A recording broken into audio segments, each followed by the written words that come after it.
Hello and welcome to the Art of Selling Online Courses. We're here to share winning strategies and secret hacks from top performers in the online course industry. My name's John Ainsworth and today's guest is Heather Farris. Now, Heather's a Pinterest marketer. She's been managing client accounts for over 8 years. She's used the platform for so long, she remembers when there wasn't much to see and you could actually find the end of the feed. Now, before she got into Pinterest marketing, she was in accounting. She facilitates a membership where she helps content creators, coaches, and service providers with strategy to grow their traffic and sales on Pinterest. So today we're going to be talking about Pinterest. We're going to be talking about who it works for, how to use it to grow your audience, case studies of success, tips of what to do if you decide to use Pinterest. And we're going to be talking a little bit about Heather's membership as well, where she's teaching people how to use Pinterest. So it's kind of a whole meta episode. So before we dive into today's episode, I want to share something incredibly valuable with you. If you're looking to boost your course revenue, you need to check out our 7-day roadmap to increase your revenue. This is the same system we've used to help countless clients achieve predictable revenue without making sales calls, running paid ads, competing on price.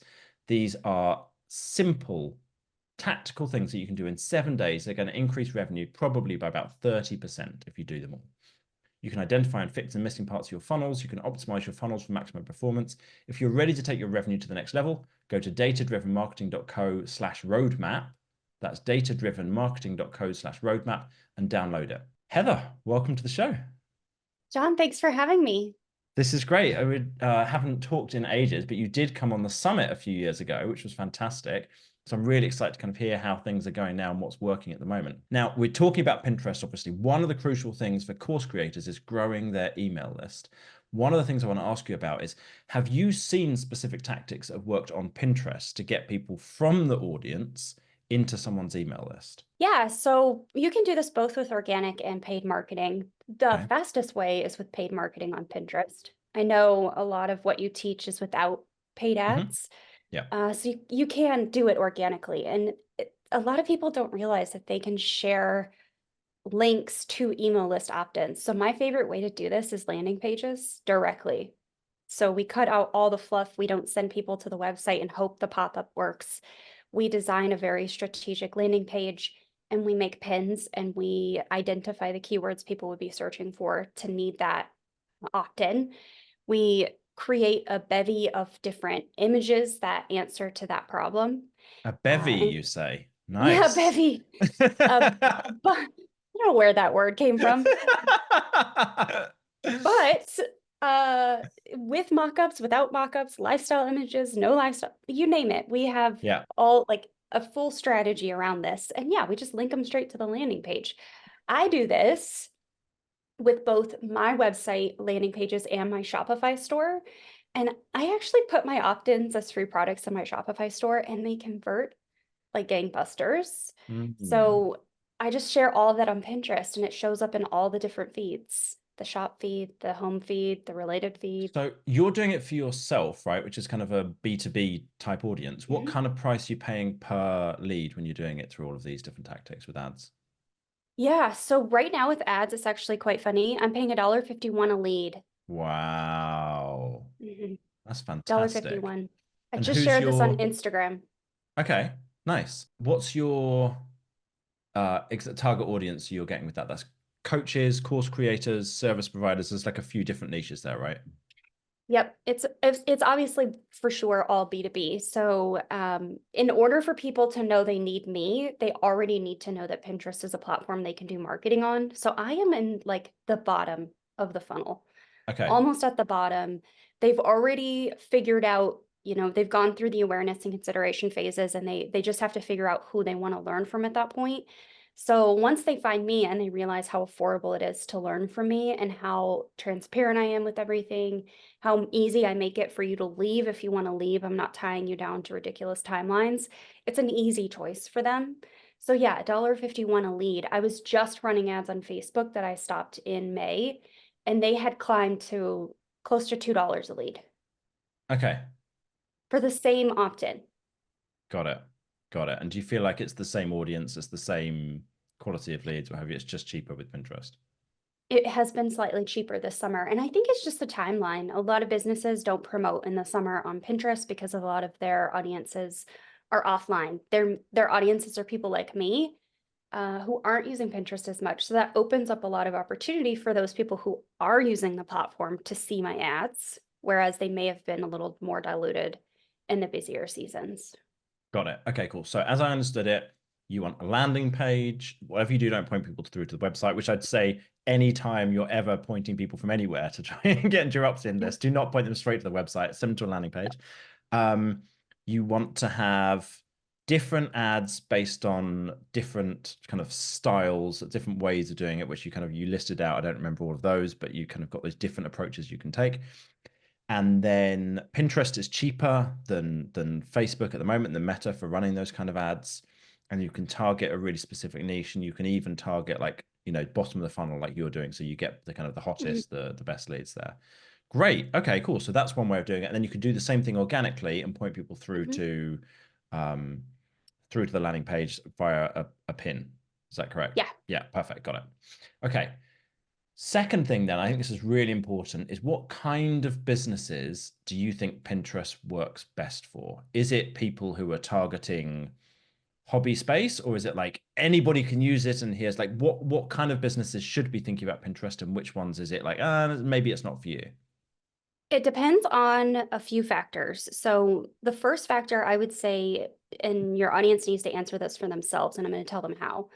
I want you to just go to the platform and search for your main keyword or your main pillars of what you sell. So if you sell a course on wellness coaching for keto dieting or whatever, I want you to go search for that and see if there are topics coming up in your space. Are there pins? How many are there? How many different creators are sharing in that space? And if there are, it's a really good chance that you are going to find an audience there. If you go there and you search for your course or whatever, let's say you sell car maintenance, a car maintenance course, chances are there's not going to be as many people there because you're really reliant on a very specific segment of the audience who are going to be interested in car maintenance, who are going to want to take a course. So if you go to the platform and you see a lot of garbage that isn't really targeted, there aren't people creating pins with your keywords in that space, chances are it's not a hit and it's not going to work. There are 24 established categories on Pinterest, and one of them is cars. There's also sports and health and wellness. There's all sorts of things. There is a really good possibility, if you're listening, your audience is represented there, but it might take more time. Like me, I am a segment of a segment of a segment of an audience for Pinterest marketing. So like I mentioned earlier, I already have to have an audience that knows Pinterest marketing is a thing in order, and it might work for the business in order for them to find me. So the approach is going to vary based on the audience, but there are a number of niches that it does work for: health and wellness, food, fitness, fashion, some business stuff. Some of the businesses that struggle are things like artists struggle a little bit because they're really in this like artistic mindset and they haven't really made the leap to learn marketing. So we have to connect the dots between what we're selling and why people are buying it. So if you haven't really figured that out yet, Pinterest might not work for you right away. And it's also a platform that takes time, John. So it's not something, especially organically, that you're going to turn on and immediately get a flood of cash. No, well, anything organic is like a slow build, isn't it? Like it kind of builds up gradually as you're like, okay, now that if you've got to, I don't know, 1 million subscribers on YouTube, getting to 1.5 million, getting another 500,000 is relatively easy. Still not easy, but relatively easy. But you're starting out from scratch, getting 500,000 subscribers is this massive project, So anything that's organic is going to be take a long time. So that's like totally understandable. It's the same on Pinterest. But the ad side of things, super interesting to hear kind of how that's different. So how come then that works for you? You said there's these 24 different niches. How does your audience fit in within that? How did you manage to find your audience? I made a really conscious choice when I started using Pinterest for this business. So I started this website in 2018. And I started offering services for this, though, like in 2016. So it was a few years before I even started blogging about, talking about, doing anything outside of just the services for this platform.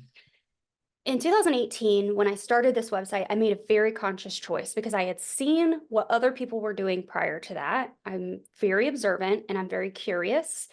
So I saw that a lot of people were wanting to get people into their blogs and teaching people via blogging, how to get traffic to your blogs and all of that stuff. That's great, but I didn't want to cater necessarily to people who are just blogging. There's a different myriad of ways that you can monetize, but if you're just monetizing with blogging, it should generally display ads and sponsorships. And I didn't want to do those things personally. And I feel like if I'm going to talk about those things, I need to have experience. My experience did come from blogging in the form of blogging for the business and creating YouTube content, but I want to sell digital products and serve clients. So I made a conscious choice to use different platforms for different segments of the audience. So Pinterest is my beginner audience. I create blog posts and YouTube videos, and I have my email list where I get people in my small digital products, and I capture them at the beginning phases of their journey. So these people generally are not making money to making their first like 5 to 10,000 a year, very early on. Now on YouTube, I use that platform totally differently. That's where my bread and butter clients come from. And I'm showcasing people exactly my knowledge and how that works. So that's how I kind of use the two platforms differently. My business owners that hire me and pay us anywhere from $1,500 to $2,000 a month for services, they just want to know I know what I'm talking about. And they have usually a problem with Pinterest that they're searching for on YouTube. Whereas they're not really looking for that on Pinterest because they've already hired Pinterest out in the past or currently, and they're just looking for a solution somewhere in the middle, somewhere to bridge the gap. So generally speaking, my clients come from YouTube and my students come from Pinterest or Google, blog, social media. Got it. So is the niche on Pinterest that you're a segment of a segment of get started making money online? Okay, Yes. cool. So can you talk us through like some case studies from people who you've helped use Mhm. Pinterest to grow their business, like particularly course creators? Like what is it that they've done or that you've done with them? What's worked? What kind of results have they got? So people have some kind of an idea of the scope of possibility. Yeah, so my philosophy with Pinterest is pretty I don't want to say generic, but it's pretty general.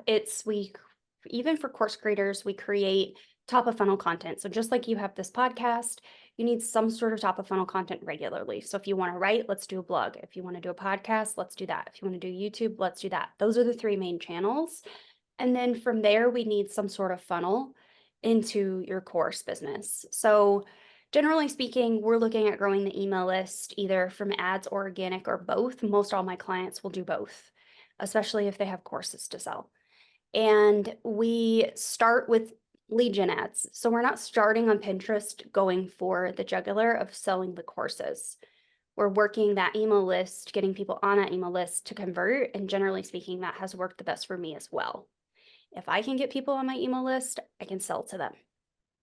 I can talk to them in a way that makes them feel like, oh, she actually knows what she's talking about. Let me just give this a try. So if we can position the email list as the place to go, then that's where we're going. I had a photographer client in the last couple of years, off and on. She was teaching people how to edit, like become a photo editor. And her leads and her sales on Pinterest were fantastic. Like her average ROAS was an 8 on any given month, and her leads were like 93 cents. And this was like the height of COVID. People were looking for alternate jobs. That's when we started, and that we kind of took that relationship through a couple of years off and on.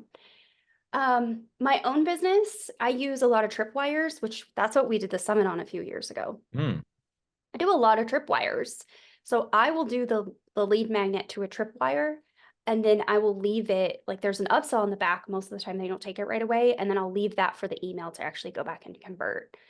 So there's methodology that you can use that's proven, like tripwires, upsells, downsells, order bumps. But it really all for me starts with a solid email list offer and top of funnel content. Gotcha. So how's it going with the membership? Are you selling courses as well, or just the membership as your main offer? I got a whole lot of things going on. So Okay. I have my membership is where everything I sell online, digital product wise, is all in there. Hmm. And then I piecemeal that out for people who don't necessarily want a recurring subscription. Got it. So my organic course, I sell one off for $197. I'll occasionally run a sale to it, but you can find it in the Shopify store or through funnels for that price. but everything is in the membership if you just wanted it for one low price. So I do both. Gotcha. And how's that doing at the moment, the membership? Like give us, or the whole membership and course business, give us some kind of idea of either revenue, if you're happy to share it, or number of students, Yeah. or whatever you're kind of happy with. Yeah, so right now we have I think my email list size and my revenue, my monthly recurring revenue are about the same. I just checked it yesterday, actually. It was 7,600 in monthly recurring revenue for the Mhm. membership. And this is just like one product. And there's like 14 courses inside, but it's that one thing. And it's 3 years old. It just turned 3 at the end of May. Nice. Cool. And so what's working for you? You mentioned like your email list is where people are buying from. Yep. How often are you running an email promotion for the membership itself? There are several that go on autopilot. So I Okay. use this methodology from a couple guys in the UK. The email marketing hero Hmm. guy, Yeah. Kennedy. I've been in his membership since last fall, and I'm a big memberships for membership gal. So I joined a membership to learn how to launch a membership. And now because they have a membership, or he has a membership, I think there's a few of them. I wanted to learn from him because he's doing emails on autopilot for memberships. So that's who I learned from. And I think right now I've got 7 train carriages going, so 7 email sequences. So when Hmm. someone joins, they go through my welcome sequence. And that sucker is like the highest converting sequence I have, is the Okay. welcome sequence. And it doesn't sell anything. It's just a 4 email sequence with no links, and people will respond, and I'll respond back to them, and then they'll join. Um, so about 6 to 7 train carriages or email sequences total. Within that, we have content led. I obviously have the welcome sequence. We have sales sequences. There's invites to come on a membership call for free, like within the community. If you want to get a question answered, I have survey sequences in there. So there's all sorts of different types of sequences, but the entire goal for each is to sell. So there's always something going on. And then a couple times a year, I'll do a launch or a sale. So for the 4th of July, I just finished doing it last night. It took me about 2 hours to set up because I'm using what I previously had. Hmm. I'm doing a flash sale for 4 days for the Yeah. membership. Right. So you've got the welcome sequence, the seven promotions or train carriages. You've got flash sales that you do. How often are you doing flash sales for like the course or for courses or for the membership? Once a month, I'll do a flash sale for something, and it's usually a Okay. 1 day email, 1 or 2 days. Very, very small. And I'm actually taking pieces of the membership out and selling those one off in my Shopify store. And that's where I do my flash sales. So last month it was my UTM workshop. I'm not doing one for July. So next month it'll be my Pinterest for affiliate marketing workshop. Hmm. And it's like a 1 hour to 90-minute workshop. I take that out. It's a really great standalone lesson, and I'll sell it for like 37 bucks. And what kind of numbers of people will buy when you're doing a flash sale like that? Last month it was very low because UTM codes are boring. I got 10 sales. People don't even know what UTM codes are. They're like, what is that? I don't know, delete. Um, but the month before, and I think it was a workflow one, I had like 47 sales. Hmm. And I send these to very smaller segments of my list, not really large segments. I don't send it to people who were formerly in the membership. I reserve all my automated marketing for anyone in the membership or previously there. And then my one-off emails will go to people who are active on the email list, but they're not brand new. So no one in the welcome sequences are getting new like flash sale emails. They're not getting newsletters. Yeah. I kind of quarantine them off because I really want them only to focus on that one welcome sequence. Yeah, yeah, yeah. That makes sense. Cool. Okay, and so how many new people are you getting a month into that welcome sequence through all of your organic and your Um, ads and everything? That's a really great question. So I'm only running the Pinterest ads right now as a test. I turned those off in May, so I didn't run any ads at all most of June. I just turned those ads on Pinterest like 2 weeks ago. But right now, 175 new leads a week. And Hmm. a lot of my efforts I've actually been able to remove ads because I've put in place a PR effort. It's why I'm on your show. We pitched you to be on your show. So I'm doing a lot of these. I'm doing more summits, more bundle offers, and things like that. So I've actually been able to replace my ad spend, getting the same amount of members by just doing visibility. But if the ads are so cheap, why not do both? Yeah, great question. I don't know. I should turn them back on, shouldn't I? I should go back and turn them back on. Well, I mean, as long as there's a No, good well, ROAS on it, right? I'll be honest with you. Those ads on Facebook that I just turned off in June, they'd fatigued, and I hadn't changed the images or spent time changing the images in quite a long time. And I spent about a week like fiddling around with the images, trying to get new ones to get the lead cost down, changing audiences. And I did all of that over the course of a week, and I still didn't see the ad cost go down. It had gone from a pretty substantial, like 90 cents a lead, to almost $2 a lead. It was like $1.97 a lead by the beginning of June. So I had just told myself, you know what, I'm going to turn these off for now. I had a whole bunch of new clients come on board. I got a couple new VIP months, and then just all of the media things I'm doing over the summer. I decided not to continue running the ads because it's not something I can manage right now, and I don't want to hire someone to do it for me when I know how to do it. It's just a time Gotcha. commitment for me at the moment. Mm, okay, so it's the amount of time that you need to spend on managing the ads rather than Yeah. necessarily the return on ad spend. Okay, cool. Do you know what your return on ad spend is on those? Like you're spending $2 or $1.51 to get a lead. Do you know how much you're making back from them? I don't right off the bat because they need to go through the email sequences in Yeah. order to convert. Average conversion timeline for me is about 4 weeks. Hmm. And because of Facebook ads, the way that they report in their dashboards, I don't see it. Like I'm gonna No. have to do mental manual math, and I don't want to do Does it. that also sound boring, Heather? You know what? You said in my intro, you told your audience that I was a former accountant, and this is why.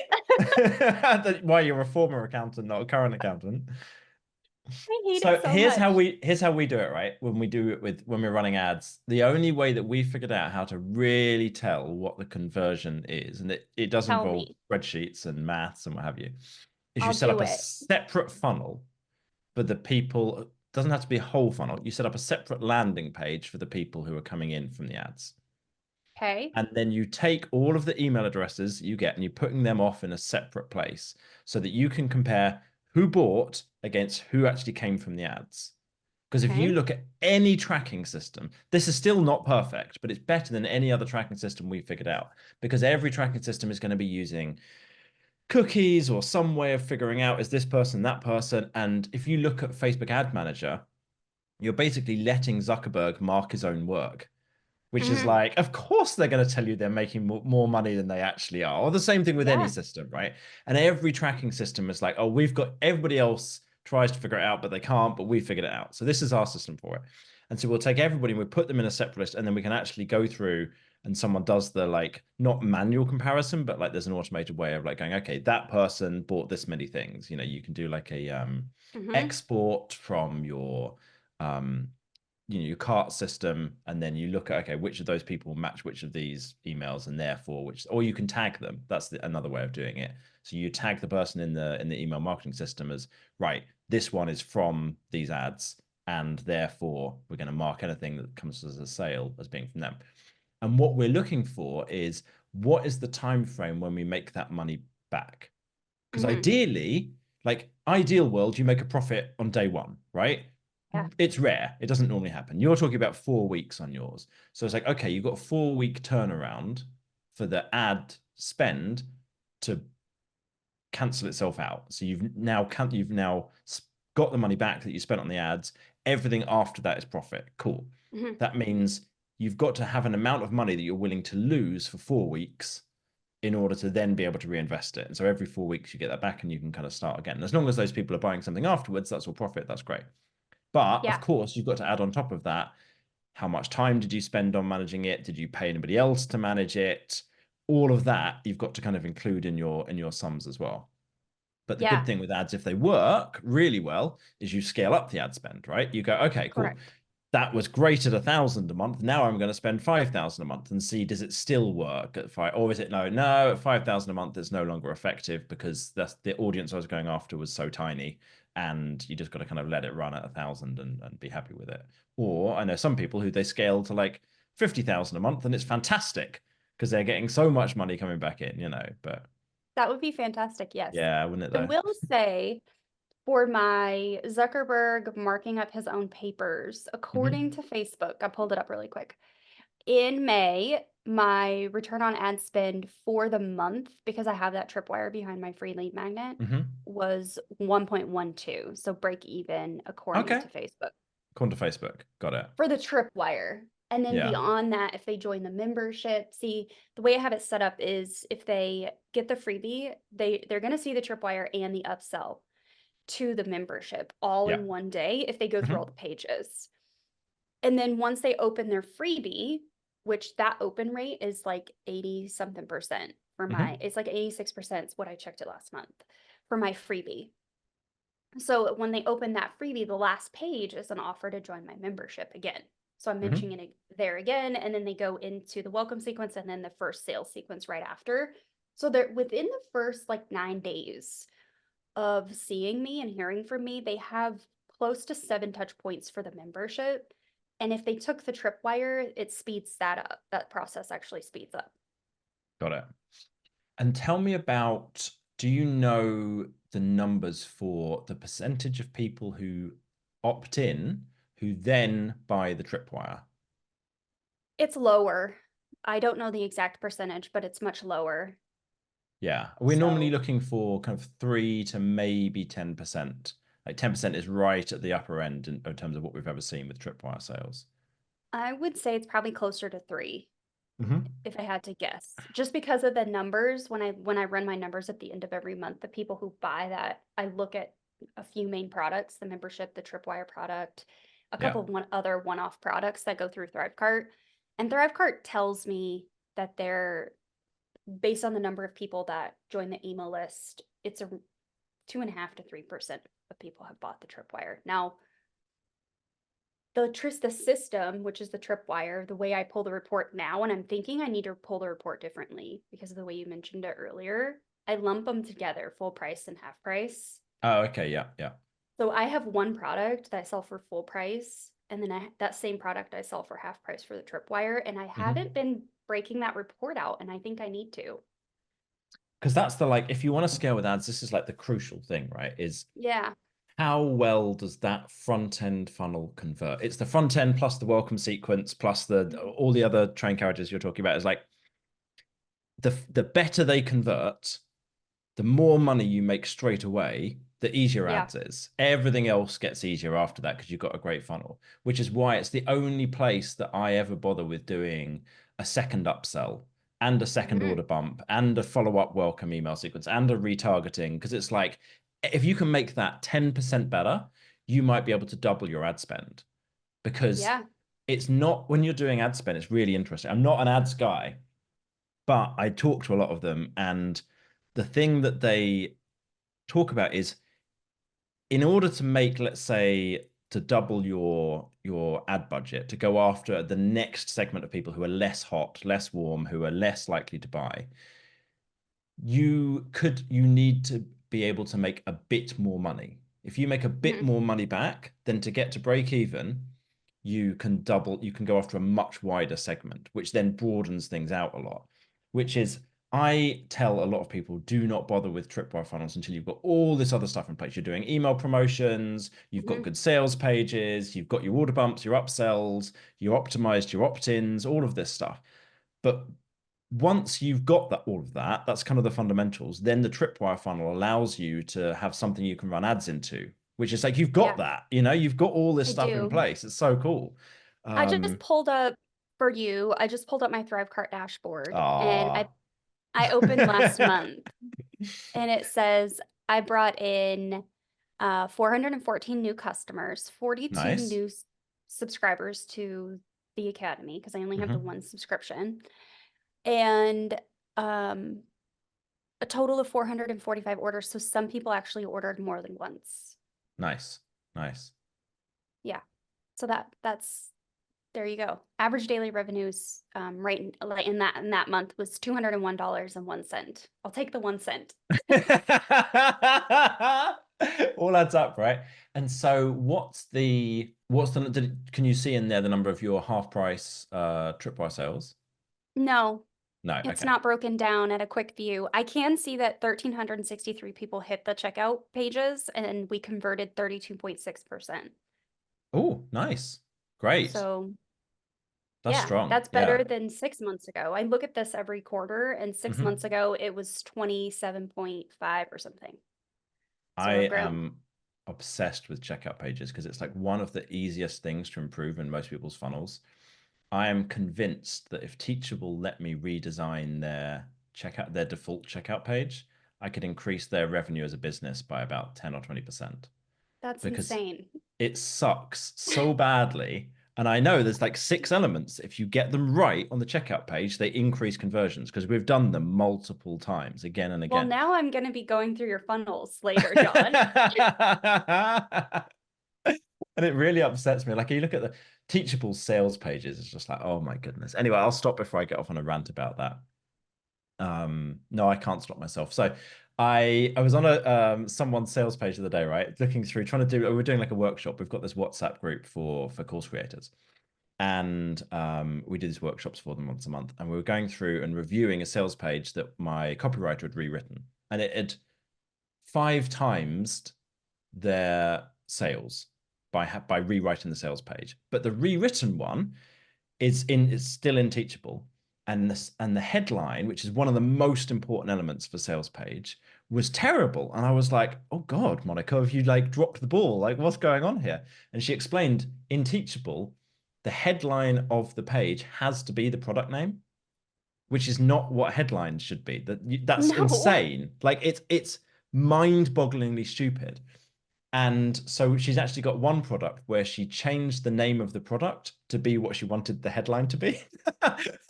So if anybody comes across the product in the back end, or like, just on the regular sales page, it's got a weird name of the product because she had to do that to make a good headline for the sales page.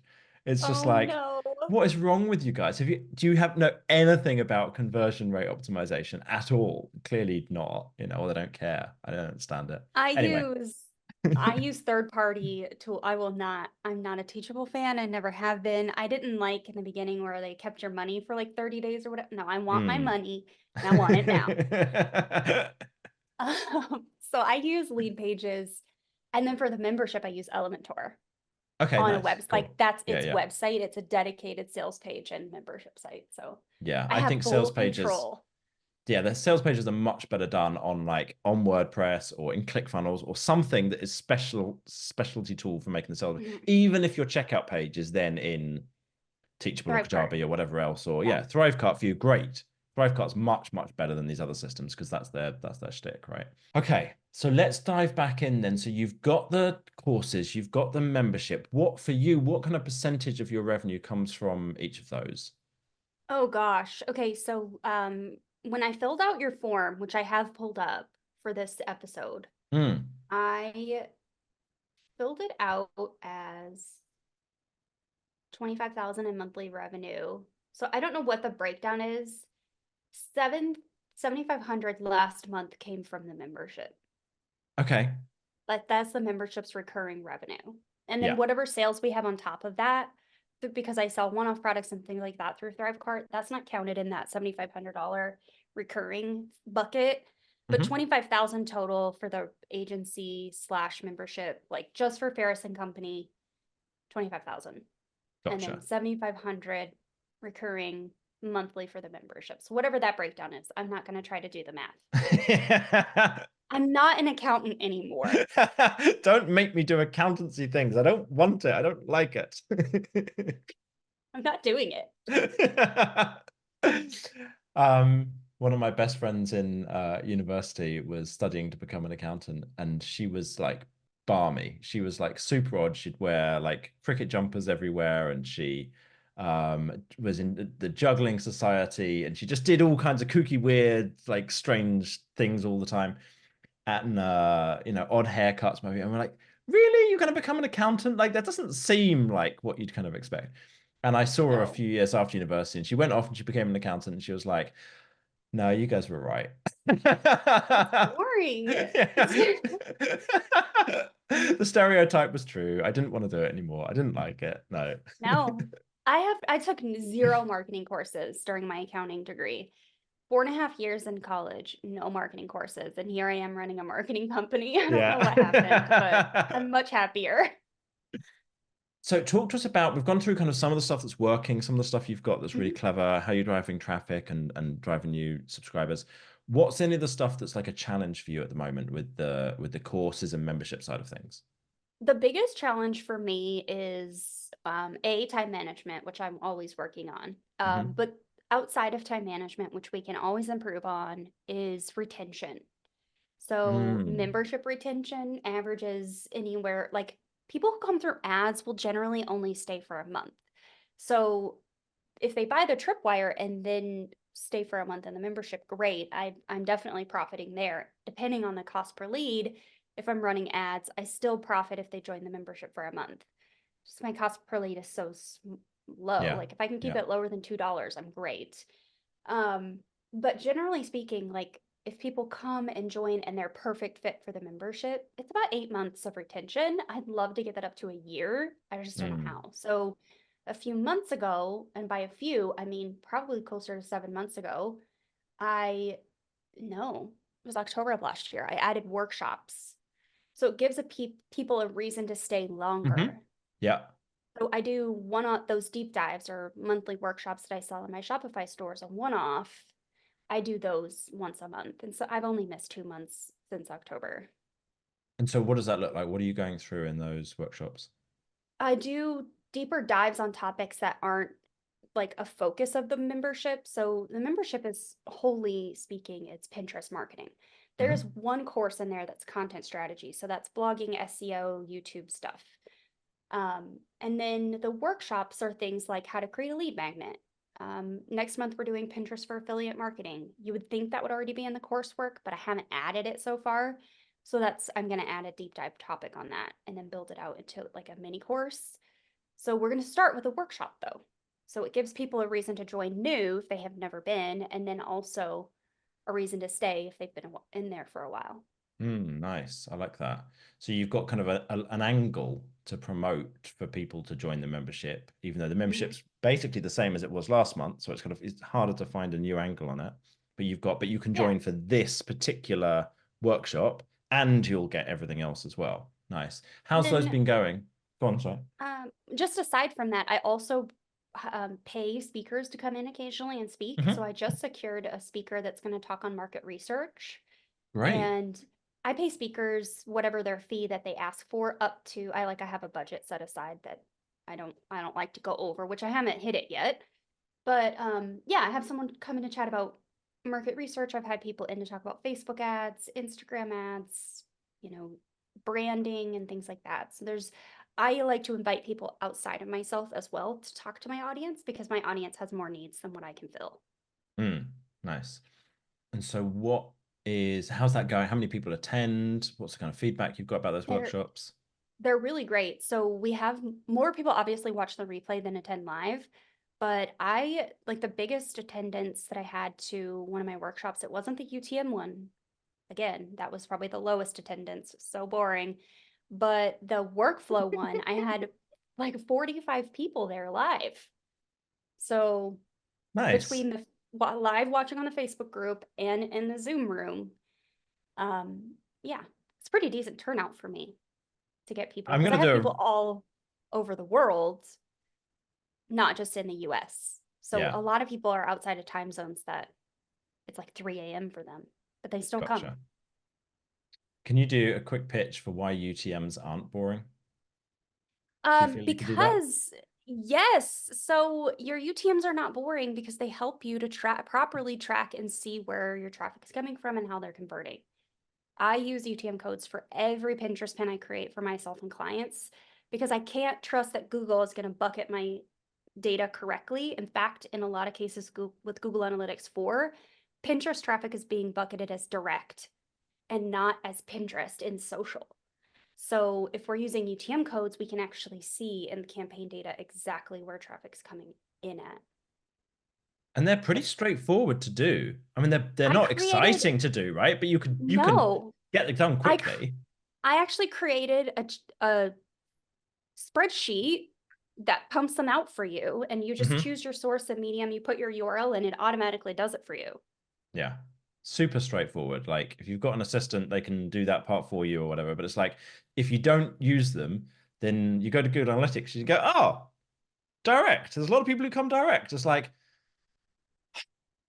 Yeah. you don't know anything about what's working without having them. I think they're fantastic. They're so simple. One of our clients is running ads right now, and we're running their organic marketing. So they're running their own Pinterest ads. They had agency set them up for them prior to hiring me for organic. And I was just pulling their report for the last 45 days of us working together. There was no Pinterest traffic, but they've had like 3,200 people actually land on their website from Pinterest from their ads alone. And it's not even being categorized from Google Analytics, from Pinterest to Google Analytics correctly. So I don't know if their web developer set up their Google Analytics incorrectly. I don't really know. There's Mm, data, but their Pinterest is not tracking at all in the social weird. tab. So if you're not using UTMs, there's a lot of loss there. Mm. Okay, so we've covered a lot of stuff today. This was fantastic. We've talked through about your business and kind of how you've got everything set up, the benefits of running Pinterest ads and why that might work and who that might work for. We've gone over the importance of tripwire funnels and how you can use those to try and get money back from the money you spent on ads. We've talked a little bit about like kind of what's working in Pinterest, like some of the kind of case studies and successes you've seen for yourself. If someone's like, I like this, but I want to know more about the Pinterest side of things, I want to learn from Heather's wisdom, where can they go? Where can they get any kind of free resources from you? Yeah, so if they want my freebie, it's just in the show notes. You're going to put it there. It's my Hmm. Pinterest strategy guide. It's the number one place to start. And I break out exactly what Pinterest is, the components of your Pinterest strategy. I included a new resource over the spring that's a worksheet for creating your Pinterest strategy. And there's a YouTube video that pairs with it. And all my content, I don't like to gatekeep. So if you see a YouTube video, it's what I'm also teaching in my membership. I just go deeper in strategy for membership members because they're paying me. And then I give you pretty much everything you need to get to the finish line on YouTube. So watch that, consume that. That's the place to get started. And then obviously, if you just want to find me, heatherfarris.com. Beautiful. So heatherfarris.com, Heather Farris.com. And we'll put the link in the show notes, but the freebie is heatherfarris.com/Pinterest-strategy-guide if you want to go check that out. Heather, this was great. I really appreciate your time coming on today and talking with us. Anywhere else anywhere else you want to point people if they want to come find you, or is that everything? You can just find me on the website. You'll find any Every other link place from you want there. to chat with me or like watch YouTube or whatever from the main website. And I just want to say, John, thanks for having me. And you've given me homework to do. So I'm going to be adding that to my 12-week year of like working on my data. Well, if you figure out about your tripwire funnel and you're like, okay, this I is the numbers that I've got, feel free to message it over and I'll have a I I'll check will. it and be like, oh, change this and you'll make more money, you know. Okay, I'll do it. Wicked. All right, perfect. Thanks so much today and for coming on today. And of course, as always, thank you so much for listening. We really appreciate your time and your attention listening in. If you've got ideas of things that you want to hear about in future episodes, drop me an email, john@datadrivenmarketing.co. And we look forward to hearing or to seeing you on the next episode. If you found it useful, you want to get future episodes, subscribe wherever you listened. Catch you next time.